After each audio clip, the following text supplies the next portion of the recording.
Lift नहीं कराई थी। अब हम इसको करेंगे और ये है circle flow of national income. आपको हाँ जरूर हुई होगी इस बात पे कि सर ने नेशनल इनकम के बारे में या सर्कल फ्लो के बारे में जिक्र तक नहीं किया। तो मैं उस चैप्टर में इसको पढ़ाना ही नहीं चाहता था। एक्चुअली मैं चाहता था कि मैं इस चैप्टर में जब आऊं तो तब मैं आपके साथ बात करूं circle flow of national income पे। तो ये मैंने इसलिए किया। अब circle flow of national income को जब आप देखते हैं तो ये दो तरीकों से देखा जाता है। ये देखा जाता है टू सेक्टर इकोनॉमी में और देखा जाता है थ्री सेक्टर इकोनॉमी में और देखा जाता है फोर सेक्टर इकोनॉमी में। हमारा जो कोर्स है उसके अंदर जो बुक हमें दी आई कैप ने, तो उसके अंदर दो तरह का मैंने देखा है, एक टू सेक्टर और एक फोर सेक्टर। लेकिन फोर सेक्टर को इस तरह बनाया गया है जैसे कि कोई टेम्परेरी तौर पे बना है, बस बता दिया गया है कि ऐसा एक सर्कल होता है, लेकिन कोई ज्यादा इंटरेस्ट से उसके ऊपर बात नहीं की गई। अच्छा, ऐसा जब होता है तो हमें फौरन अंदाजा हो जाता है कि आई कैप का मतलब यह है कि हमारा फोकस इस पे है और हम पेपर में यही पूछेंगे। जब भी कोई डायग्राम ऐसी बनती है, जब भी कोई ऐसी एक्सप्लेनेशन आती, जैसे वो मैंने बताई थी ना, उसकी एक्सप्लेनेशन है क्या नाम लेते हैं चैप्टर नंबर 3 में, पर्टिकुलरली डाइवर्जेंट एंड कन्वर्जेंट की, जिसको कोवेब थ्योरम कहते हैं। तो वो देखते ही अंदाजा हो जाता है कि ये कोई इतने इंटरेस्ट नहीं लेना चाहता आई कैप इसमें। इसी तरह यहाँ पे भी ये जो टू सेक्टर इकोनॉमी है, तो इसमें बड़ा साफ नजर आता है कि टू सेक्टर इकोनॉमी पे इतनी तवज्जो और इसकी तरफ सिर्फ 2 4 5 लाइनें, तो ये बता देती है कि इसकी तरफ इतनी खास तवज्जो नहीं है आई कैप की। तो चूंकि हम आई कैप के स्टूडेंट हैं तो हम तो आई कैप वाला ही काम करेंगे, ज्यादा तवज्जो टू सेक्टर पे देंगे और फोर सेक्टर वाला फिर जो है उसको सिर्फ वैसे ही करेंगे जैसे उन्होंने किया, हम भी वही करेंगे। अब बात ये आ गई कि टू सेक्टर इकोनॉमी में कौन है और थ्री सेक्टर इकोनॉमी और फोर सेक्टर में कौन है। ये बात अभी पिछले ही दिनों आपके साथ डिस्कस हुई थी कि टू सेक्टर का मतलब है कि यहाँ दो एंटिटीज हैं या दो एजेंट्स हैं, एक हाउस होल्ड है,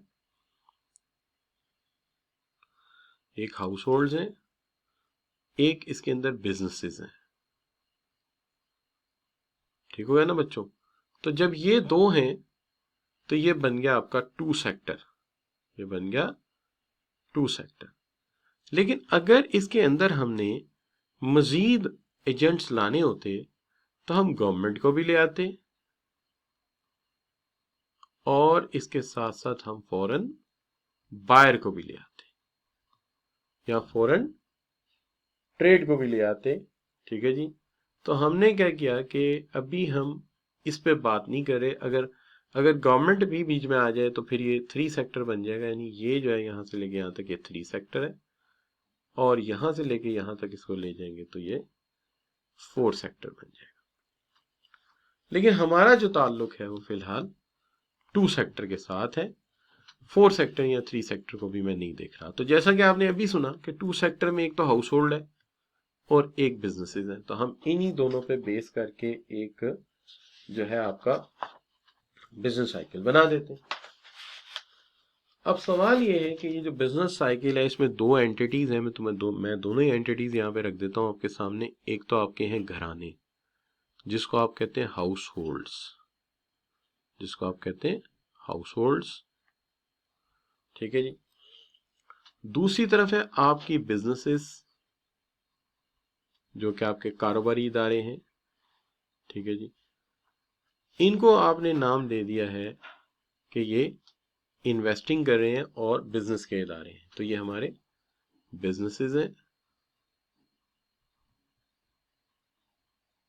और ये हमारे हाउस होल्ड्स हैं। अब सवाल ये है कि कौन किसको क्या दे रहा है और कौन किससे क्या ले रहा है। तो आप अगर गौर करेंगे तो हमारे जो हाउस होल्ड्स हैं वो हमारे बिजनेसेस को कोई चीज प्रोवाइड कर रहे हैं और वो प्रोवाइड कर रहे हैं अपनी तरफ से इनको चार फैक्टर्स ऑफ प्रोडक्शन, चार फैक्टर्स ऑफ प्रोडक्शन इन्हें दे रहे हैं। 4 फैक्टर्स ऑफ प्रोडक्शन इन्हें प्रोवाइड किए जा रहे हैं, जिसके अंदर लैंड है, लेबर है, कैपिटल है,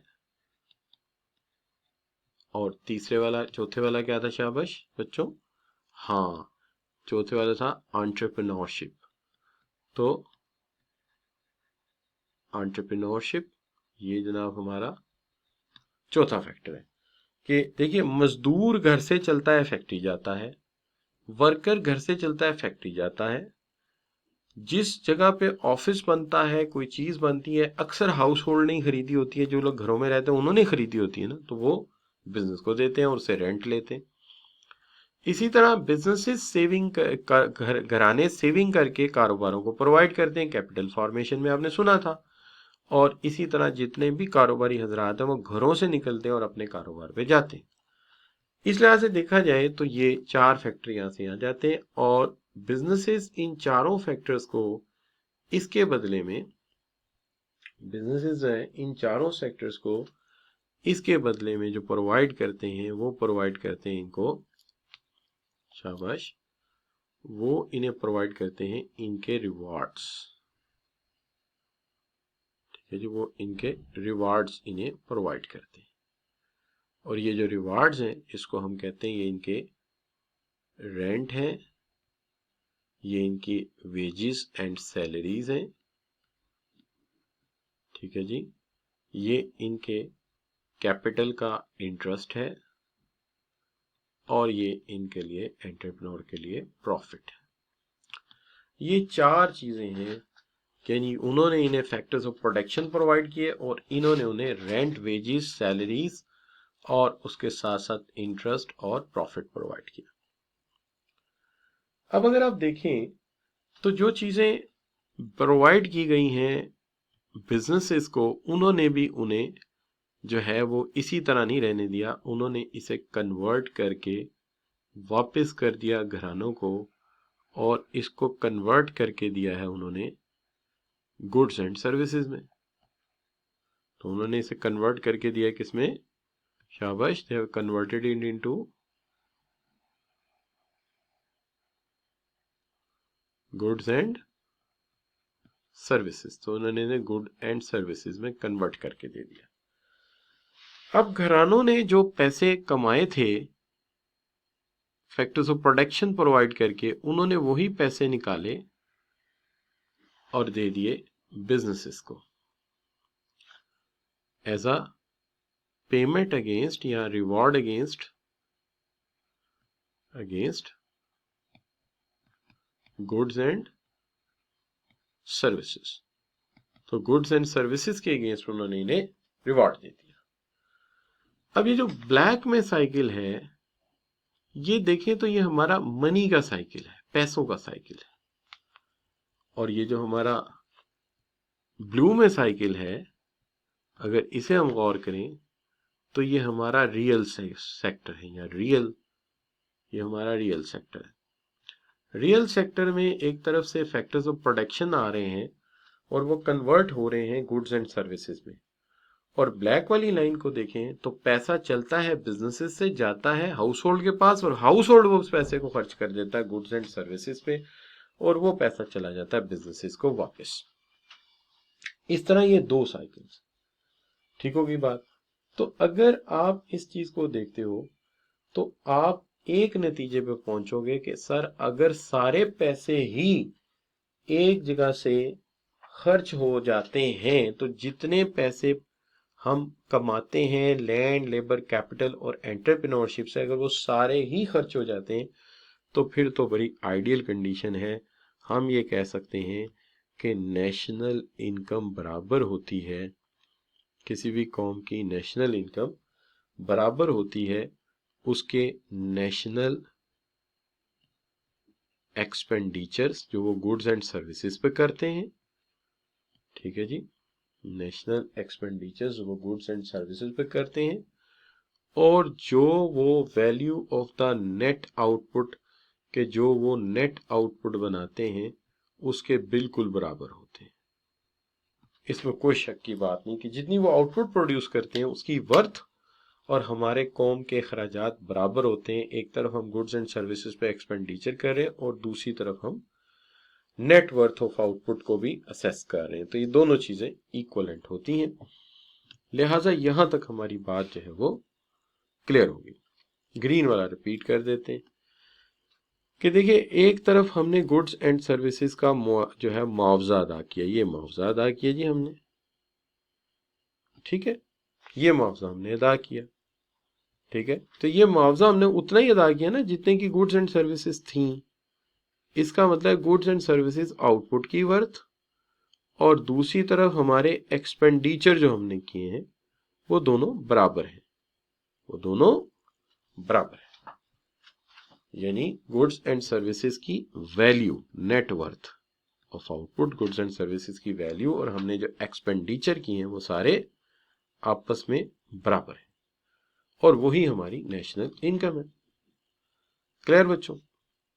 अच्छा, चलिए, तो अब आपने जहन में ये रखना है कि देखिए, जिस तरह आप एक डॉक्टर को देखते हैं या एक मेडिकल साइंस में आप देखते हैं, तो सबसे पहले हम डॉक्टर के पास जाएं तो उसको जो फिक्र होती है किसी भी बुजुर्ग आदमी के मुतालिक, किसी भी मिडिल एज्ड आदमी के मुतालिक, वो सबसे पहले जिस चीज पे नजर डालता है वो क्या होती है? शाबाश, वो है उसका ब्लड प्रेशर।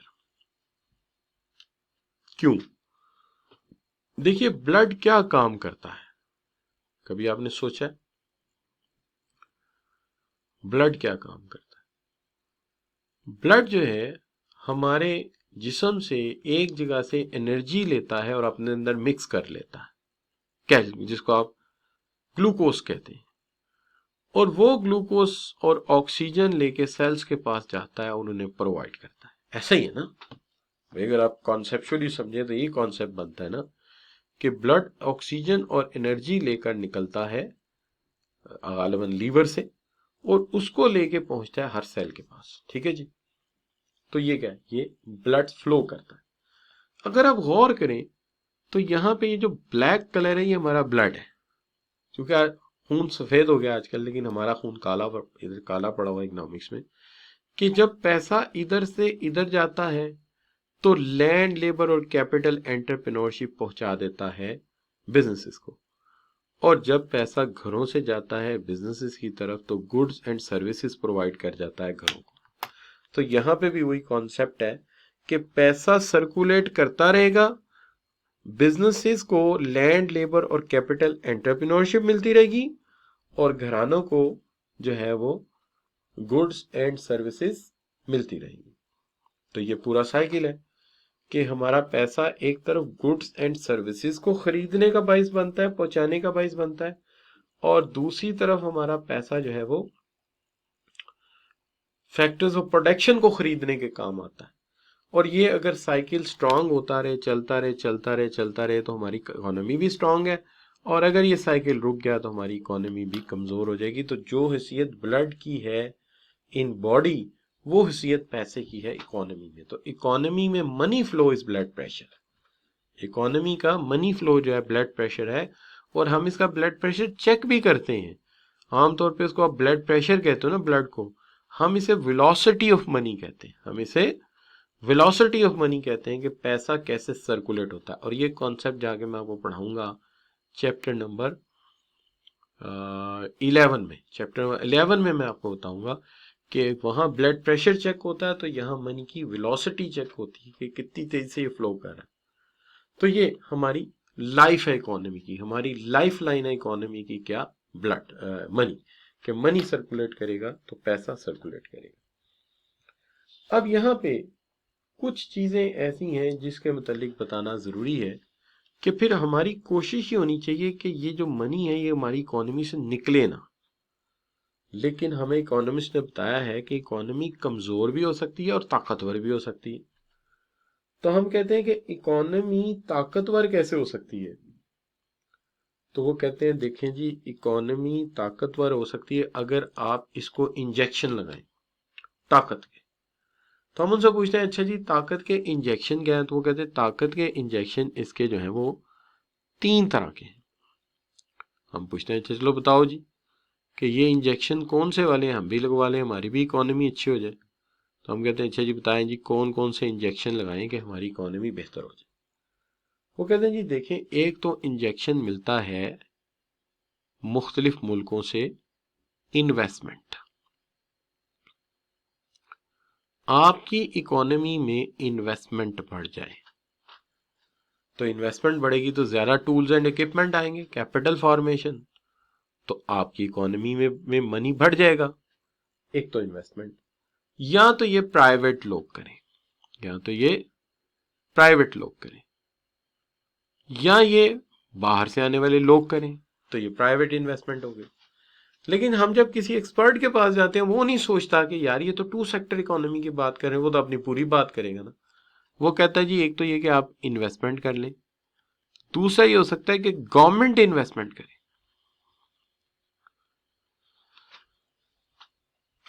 यानी गवर्नमेंट अपने एक्सपेंडिचर बढ़ाए, गवर्नमेंट अपनी स्पेंडिंग बढ़ाए, तो दोनों बातें बड़ी नुमाया हैं। या तो प्राइवेट बिजनेस जो है वो गुड्स एंड सर्विसेज की प्रोडक्शन में ज्यादा पैसा लगाए, गुड्स एंड सर्विसेज की प्रोडक्शन में ज्यादा पैसा लगाए, या वो सेविंग लोगों से मांगे बैंकों के जरिए, उसको लेके पैसा लगाए, या गवर्नमेंट स्पेंडिंग बढ़ाए, वो बेशक डैम्स बनाए, बेशक वो रोड बनाए, बेशक वो रेलवे सिस्टम बनाए, जो मर्जी करे, तो इससे इकोनॉमी का जो पहिया है वो तेज हो जाएगा। तीसरी चीज हमने पूछी जी, तीसरी चीज कौन सी है, तीसरा इंजेक्शन कौन सा? वो कहता जी तीसरा इंजेक्शन जो है वो है एक्सपोर्ट का, कि आपकी इकोनॉमी ज्यादा चीजें बनाए, गुड्स एंड सर्विसेज प्रोड्यूस करे, और वो गुड्स एंड सर्विसेज इतनी अच्छी क्वालिटी की हों कि लोग हाथों हाथ उसे खरीदें और आप इन्हें मुल्क से बाहर भेजें, इन्हें मुल्क से बाहर एक्सपोर्ट कर दें। तो ये भी इंजेक्शन है। तो मैंने लॉजिकली जब सोचा, पहले मैं बड़ी देर सोचता रहा, फिर मेरे जहन में आया कि जब इन्वेस्टमेंट होती है, फर्ज कीजिए चाइनीज आते हैं तो वो आके पैसा हमारी इकोनॉमी पे लगाते हैं, तो वो पैसा आ रहा है, इकोनॉमी में लग रहा है, सड़कें बन रही हैं, डैम बन रहे हैं, जनरेटर लगा रहे हैं, बिजनेस फ्लो हो रहा है। जब गवर्नमेंट सड़कें बनाती है, डैम बनाती है, तो पैसा पहले जाता है कॉन्ट्रैक्टर के पास, फिर जाता है छोटे छोटे जो है मजदूरों के पास, तो उससे भी तो आखिर वो सड़क भी तो हमारे लिए एक टूल है, इक्विपमेंट है, जिसके ऊपर एक जगह से हम दूसरी जगह जाते हैं और अपनी वर्थ बढ़ाते हैं। और डैम है जिससे हम बिजली बनाते हैं, तो वो भी एक वर्थ की चीज है। फिर मैंने सोचा कि एक्सपोर्ट, तो एक्सपोर्ट से मुझे ख्याल आया कि माल बाहर जाएगा, डॉलर अंदर आएंगे, माल बाहर जाएगा, डॉलर अंदर आएंगे, तो वो जो डॉलर अंदर आएंगे भाई, वही तो मेन ब्लड है हमारा। तो मान लिया कि ये तीन इंजेक्शन अगर ये इकोनॉमी को लगवाए जाएं तो इकोनॉमी तगड़ी हो सकती है और इसके अंदर मनी का फ्लो बेटर हो सकता है। तो क्या इस पर तमाम बच्चों को इत्तफाक़ राय है कि मैं सही कह रहा हूं? जी बच्चों, अगर आपको बात समझ आ रही है तो एक जी लिख के एंटर कर दी। भाई इतना बोल रहा हूं, इतनी मेहनत कर रहा हूं, तो जी तो अच्छे वाला कर बोल लगा दो ना यार। अच्छा, तो हीरा बेटी बात यह है कि जब कोई कारोबार पैसे लगाता है, मजीद टूल्स खरीदता है, मशीनें खरीदता है, तो बेटा पैसा तो आ गया ना फ्लो में कारोबार के। और जब हुकूमत ने डैम बनाया तो बिजली तो बननी शुरू हो गई कि नहीं हो गई?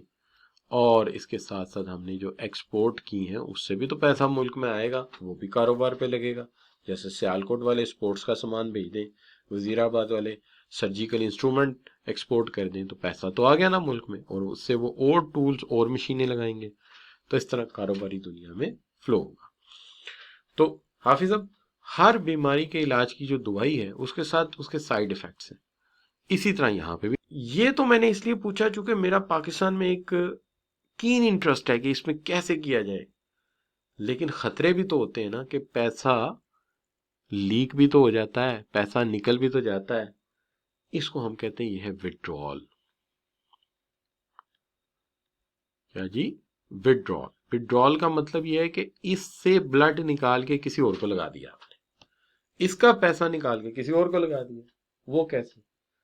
देखिए, अगर आपने सेविंग की है और वो सेविंग आपने किसी बैंक में भी नहीं रखी, आपने वो सेविंग होल्डिंग में कन्वर्ट कर दी है, यानी जैसे आप में से अक्सर बच्चे गांव के रहने वाले हैं, तो गांव में तो अक्सर यह वाकया सुनने में आते हैं ना कि घर के कॉरिडोर में फिर रहे थे, अचानक पैर जमीन के नीचे चला गया। अच्छा, अब आप अक्सर बच्चे देखते हैं कि क्या होता है कि हमारे घरानों में जो है वो पैसे जो है वो रख के किसी मटके में, किसी तिजोरी में, मिट्टी में दबा देते हैं। तो अक्सर होता है कि ज़मीन पैर में पड़ा और जनाब पुराना एक मटका निकला है, पता चला परदादी ने पैसे रखे हुए तो वो निकला है। अब पैसे तो ज़ाहिर है उस दौर के वो तो हो गए पुराने, तो जो सोने की शरफियाँ निकली वो काम में आ गई। तो इस तरह की जो होर्डिंग्स है कि लोग पैसा जो है वो घरों में रख लेते हैं, दोबारा ना तो कंज्यूम करते हैं ना वो उसको इन्वेस्ट करते हैं कहीं, तो नतीजा ये है कि ये होर्डिंग जो है ये वेस्ट ऑफ हो जाती है, ये विदड्रॉ हो जाती है। ठीक है, और ये पैसा जो है ये कहीं स्टक हो जाता है, जाके ये रास्ते में कहीं रुक जाता है। तो ये ऐसे ही है जैसे ब्लड क्लॉटिंग हो जाती है जिसम में, इस तरह ये पैसा वहीं कहीं फंस जाता है, ये बेकार हो जाता है। अच्छा, दूसरी तरफ ये है कि जो है ये भी होता है कि गवर्नमेंट जो है वो बजाय इसके कि पैसे पास से लगाए, बाज़ औक़ात गवर्नमेंट जो है वो टैक्सेस लगा देती, और टैक्सेस लगा के ये पैसा जो है पूरी तरह खर्च नहीं करती, बल्कि वो ये करते हैं कि ये पैसा जो है ये उठा के कहीं कंपलसरी सेविंग्स होती हैं, वो उठा के इस पैसे को कहीं नॉन डेवलपिंग खर्च कर देते हैं। नॉन डेवलपिंग का मतलब है कहीं पैसा जो है वो बजाय इसके कि लगाने के, कहीं खर्च करने के, उन्होंने भी पैसा लगाया और चुप के उसको मरकजी खजाने में रख दिया। तो ये पैसा भी लीक कर गया। हाँ, अगर वो किसी प्रोजेक्ट वगैरह पे लगा देते फिर तो बात और थी, लेकिन उन्होंने प्रोजेक्ट पे भी नहीं लगाया। अब गवर्नमेंट ने टैक्सेस लगवा दिए, और टैक्सेस लगवा के वो पैसा वेस्ट ऑफ कर दिया, पैसा ज़ाया कर दिया।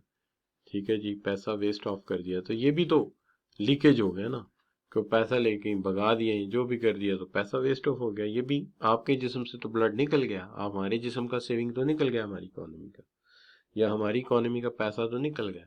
तो चाहे किसी ने सेविंग करके मट्टी में दबा दिया, होर्डिंग कर दिया, या हुकूमत ने टैक्स लगा के कहीं वेस्ट ऑफ कर दिया, दोनों काम सेम ही है, दोनों विड्रॉल है। या फिर हमारी फजूल खर्च मुआशरे ने खाम खा इम्पोर्ट्स करना शुरू कर दी, मोबाइल इम्पोर्ट कर रहे हैं, चलो लैपटॉप तो ज़रूरत है लेकिन महंगे से महंगा मोबाइल इम्पोर्ट कर रहे हैं, तो पैसा जो है मनी फ्लो आउटसाइड, तो पैसा बाहर चला जाएगा, चीज़ें अंदर आ जाएंगी, तो मनी फ्लो या मनी आउटफ्लो, मनी आपका आउटफ्लो हो जाएगा, आपके मुल्क का कैपिटल आउटफ्लो हो जाएगा।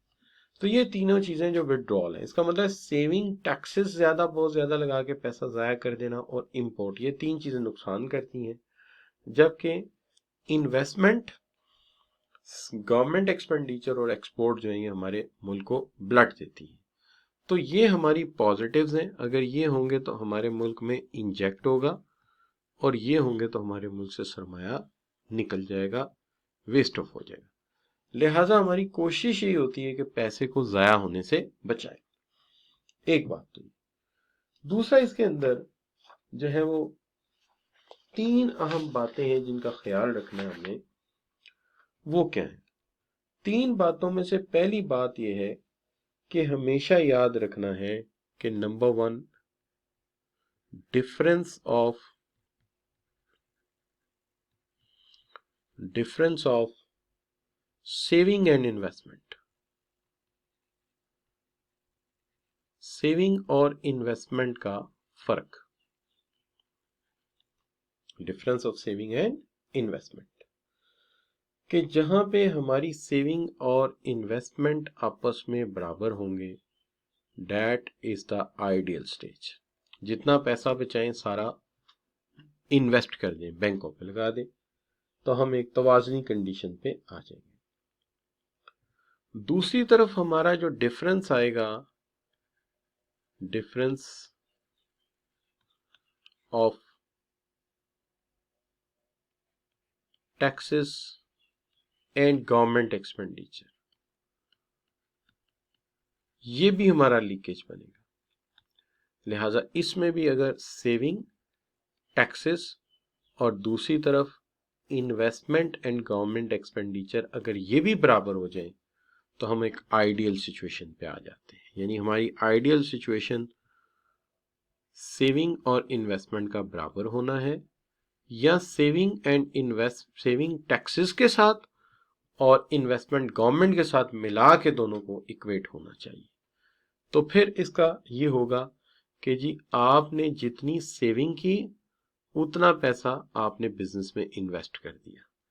आपने जितने टैक्सेस लगाए उतना पैसा आपने डेवलपमेंट प्रोजेक्ट में लगा दिया, तो फिर तो कोई मसला नहीं, विड्रॉल और इंजेक्शन बराबर हो जाएंगे। ऐसी सूरत में विड्रॉल और इंजेक्शन बराबर हो जाएंगे, लिहाजा हमें नुकसान नहीं होगा। ठीक है जी।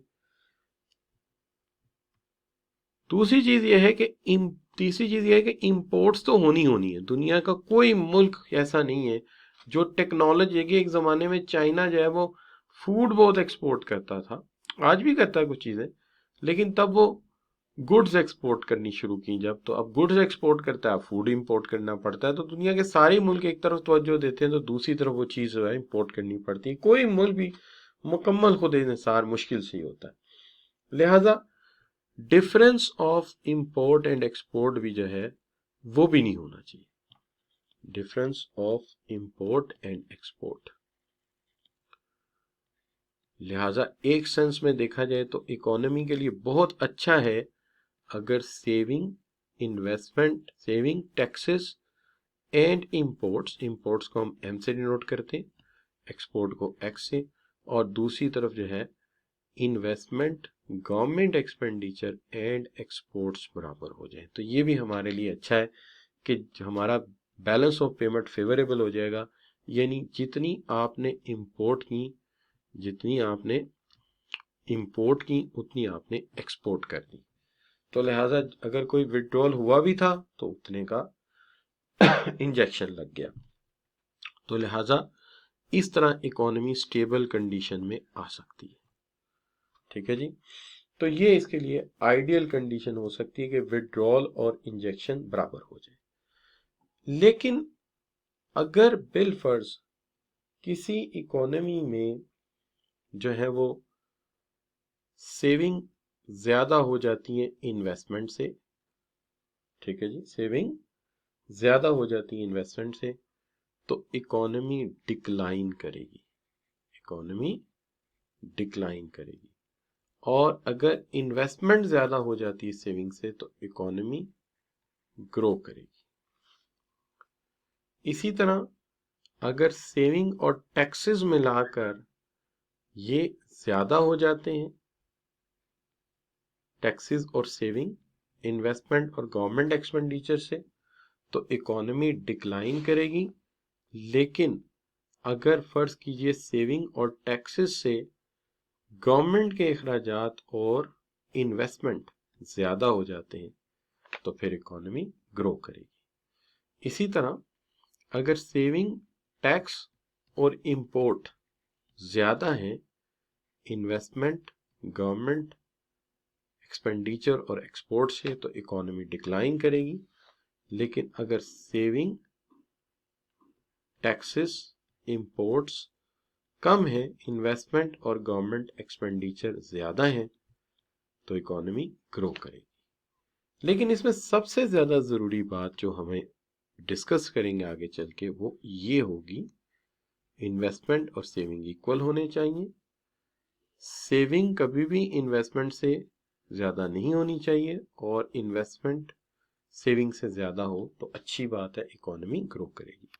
यानी मेरे कहने का मतलब ये है कि आपने फिलहाल एक ये पॉइंट याद रखना है, सेविंग और इन्वेस्टमेंट बराबर होने चाहिए, और दूसरा ये याद रखना चाहिए कि ये दोनों इक्वल है तो बैलेंस है इकोनॉमी। लेकिन अगर सेविंग ज्यादा हो गई तो इकोनॉमी नीचे की तरफ जाएगी, और अगर इन्वेस्टमेंट ज्यादा हुई तो इकोनॉमी ऊपर की तरफ जाएगी। ये चीजें मैं आपको लेटर ऑन याद खुद ही करा लूंगा, इसकी अभी इतनी जरूरत नहीं है, लेकिन अगर याद हो गई तो बहुत अच्छी बात है। तो लेकिन अगर ना हुई तो फिर लेटर ऑन में इसको, बल्कि याद हो जाए तो अच्छी बात है, नहीं तो कोई बात नहीं, हम आगे जाके कर लेंगे। अब यहाँ पे आके ये वाला जो हमारा टॉपिक है ये खत्म हो जाता है। अब तो अगर आप बात करते हैं 4 सेक्टर इकोनॉमी पे, तो जैसा कि मैंने आप सब बच्चों को कहा कि 4 सेक्टर इकोनॉमी कोई इतनी ज्यादा डिमांडेड टॉपिक नहीं है एग्जाम में, हाल दो, लेकिन चूंकि वो बुक में दिया है तो मैं एक दफा डायग्राम बना देता हूँ। आपको जरूरत भी पड़ी तो आपको वहां डायग्राम बन गई तो समझिए एक्सप्लेनेशन हो गई। देखिए डायग्राम हमारी वही रहेगी इनिशियली जो हमने वहां पे बनाई है, क्या कि एक तरफ हाउस होल्ड्स हैं, एक तरफ हाउस होल्ड्स हैं और दूसरी तरफ हमारी फर्म्स हैं। आप ये जानते हैं कि हमारे जो हाउस होल्ड्स हैं वो हमारी बिजनेसेस को या हमारे इदारों को फैक्टर्स ऑफ प्रोडक्शन दे रहे हैं, land, labour, capital and organise and entrepreneurship. ठीक है जी। अच्छा, लेकिन थोड़ा स्टीम भी निकाल देते हैं, फैक्ट्रियां चल रही हैं हमारी माशाल्लाह। अच्छा, दूसरी तरफ अगर आप देखते हैं तो ये इदारे जो हैं जवाबन इन्हें अदा कर रहे हैं returns of the factors of production, returns of the factors of production. तो returns of the factors of production provide कर रहे हैं। एक बात तो ये होगी, वो उन्हें फैक्टर्स ऑफ प्रोडक्शन प्रोवाइड कर रहे हैं, land, labour, capital and organisation. वो उसके जवाब में उन्हें जो है वो rent, wages and interest and profit provide कर रहे हैं। अब वो जो आपने लैंड, लेबर और कैपिटल एंड एंटरप्रेन्योरशिप प्रोवाइड की थी, उसको कन्वर्ट करके ये लोग गुड्स एंड सर्विसेज की शक्ल में इन्हें प्रोवाइड कर रहे हैं। और दूसरी तरफ अगर आप दूसरी पार्टी को देखते हैं तो वो इसके जवाब में इन्हें, यानी हाउस होल्ड्स हैं, इनके जवाब में इन्हें इनकी प्राइसेस या इनके रिटर्न्स अदा करें, returns of goods and services. इस तरह एक साइकिल तो ये तो वही साइकिल आप कहेंगे जी ये तो टू सेक्टर इकोनॉमी है, ये तो पहले हमें पता था। लेकिन सवाल ये है कि अगर मैं इसमें तीसरा सेक्टर ऐड करता हूं जिसे मैं कहता हूं गवर्नमेंट, तो ये आ गई आपकी गवर्नमेंट।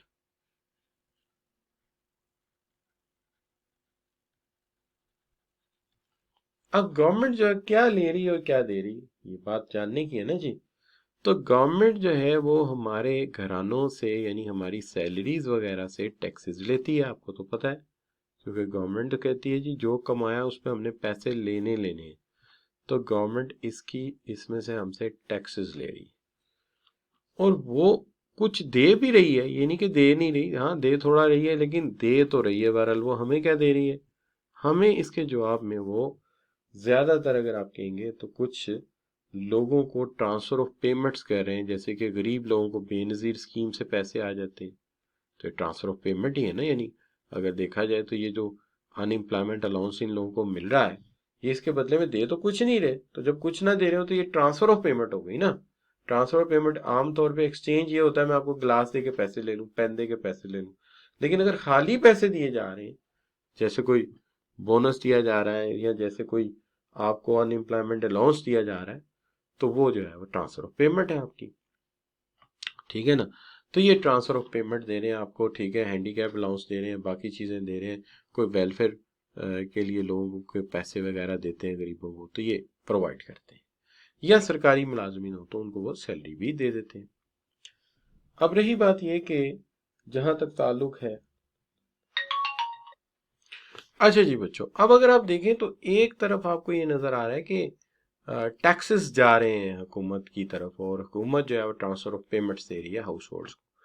लेकिन सवाल ये है कि क्या हुकूमत बिजनेसेस से टैक्स नहीं लेती, तो आप फौरन चीजें नहीं, सारी ये क्या बात कर रहे हैं आप, ये तो टिका के टैक्स लेती है बिजनेसेस से, बल्कि उनसे तो शायद और भी उनके ऊपर जरा शिकंजा टाइट कर देती है अगर पैसे अच्छे कमा रहे बिजनेसेस। तो लिहाजा जी टैक्सेस जो है वो लगते हैं बिजनेसेस पे, लेकिन बिजनेसेस को भी हुकूमत फैसिलिटेट करती है, ऐसी बात नहीं है।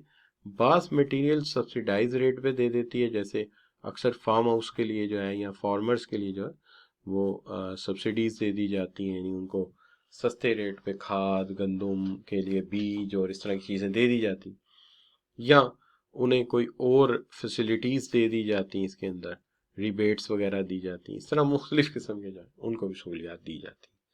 तो इस तरह हुकूमत टैक्स आम आदमी से भी लेती है, उसे भी सहूलियात देती है, और जो बिजनेसेस हैं उनको भी उनसे भी टैक्स लेती है और सहूलियात देती है, और बाकी का सारा पैसा वो इंफ्रास्ट्रक्चर पे खर्च कर देती है, यानी सड़कों पे, डैम पे, बाकी चीजें बनाती है हुकूमत। अच्छा, आल दो कि हम चाहते नहीं कि टेक्निकली वो बातें भी बीच में लाएं, जितना हम ज्यादा छेड़ेंगे उतना ज्यादा मामला लंबा होता जाएगा। अच्छा, अब बात रह गई है कि इसके बाद आगे आपके फॉरेन सेक्टर, फॉरेन सेक्टर से मुराद है आपके फॉरेन बायर और सेलर्स, इंपोर्ट एक्सपोर्ट। अब जब ये आ गया तो इकोनॉमी हो गई फोर्थ सेक्टर, क्योंकि पहले ये दो थे तो सिर्फ टू सेक्टर थी, फिर ये आ गए जनाब तो तीन सेक्टर हो गए, अब चौथा सेक्टर भी आ गया, फॉरेन सेक्टर, इंपोर्टर और एक्सपोर्टर भी आ गए। अब जब इंपोर्टर और एक्सपोर्टर आ गए तो जनाब मसला ये है कि एक तरफ पैसा जो है वो फर्म्स जो हैं वो ज़ाहिर है हमारी फर्म्स कारोबार करती हैं और बाहर के मुल्कों में काफ़ी चीज़ें भेजती हैं, जैसे कपड़ा जाता है आपके फैसलाबाद से, स्पोर्ट्स का सामान जाता है सियालकोट से, और फैसलाबाद से आपके जो है वो वज़ीराबाद से आपके जो है वो लाते जराही जाते हैं। लेकिन दूसरी तरफ बाहर के लोग भी बड़े कमाल हैं, वो भी हमारे बिजनेसेस को बहुत ज़्यादा मटेरियल देते हैं, यानी इंपोर्ट भी होती हैं। फिर फार्मास्यूटिकल कंपनी का तो सारा मटेरियल बाहर से आता है, तो बिजनेसेस भी एक्सपोर्ट और इंपोर्ट करते हैं। लेकिन दूसरी तरफ अगर देखा जाए तो जो हमारे घराने हैं वो भी टिका के इंपोर्ट करते हैं। ये तो फनूस भी बाहर के लगाते हैं, लाइटें भी बाहर की लगाते हैं, चीज़ें भी बाहर की यूज़ करते हैं, तो घरों में बेशुमार इलेक्ट्रॉनिक्स बाहर से आता है, तो बहुत ज़्यादा इंपोर्ट घराने भी करते हैं। लेकिन क्या घराने एक्सपोर्ट नहीं करते? नहीं नहीं, घराने भी एक्सपोर्ट करते हैं। किसी के फादर अमेरिका में गए हुए हैं, वहां से पैसे कमा रहे हैं, किसी के फादर सऊदीया में हैं, वहां से पैसे कमा के भेज रहे हैं। तो हम सर्विसेज भी एक्सपोर्ट करती है, हमारी लेबर की सर्विसेज भी जाती हैं वहां पे, ठीक है, तो हमारी लेबर की सर्विसेज भी जाती हैं, और उसके साथ साथ जो है हमारे, तो अब अगर आप दूसरी तरफ से देखते हैं तो ये सर्विसेज भी देते हैं और इसके साथ साथ कुछ फैक्टर्स ऑफ प्रोडक्शन भी इसमें हो सकते हैं, ठीक है जी। फैक्टर्स ऑफ प्रोडक्शन भी, किसी ने बाहर इन्वेस्टमेंट की हो सकती है, बाहर कैपिटल लगाया हो सकता है, तो इस तरह ये फॉरेन सेक्टर भी आ गया। तो ये चार सेक्टर पूरे हो गए। आल दो कि ये पेपर में इतना एड्रेसेबल नहीं है, लेकिन आप थोड़ा सा देख लें इसमें करना क्या है। एक ये ऐड करना है आपने, एक वो ग्रीन ऐड करना है, बाकी ये मैंने इसके साथ नोट्स अटैच कर दिए अपने, अगर आपने रीड करना हो तो आप इनको रीड भी कर सकते हैं, ठीक है जी। So thank you very very much for joining. Allah.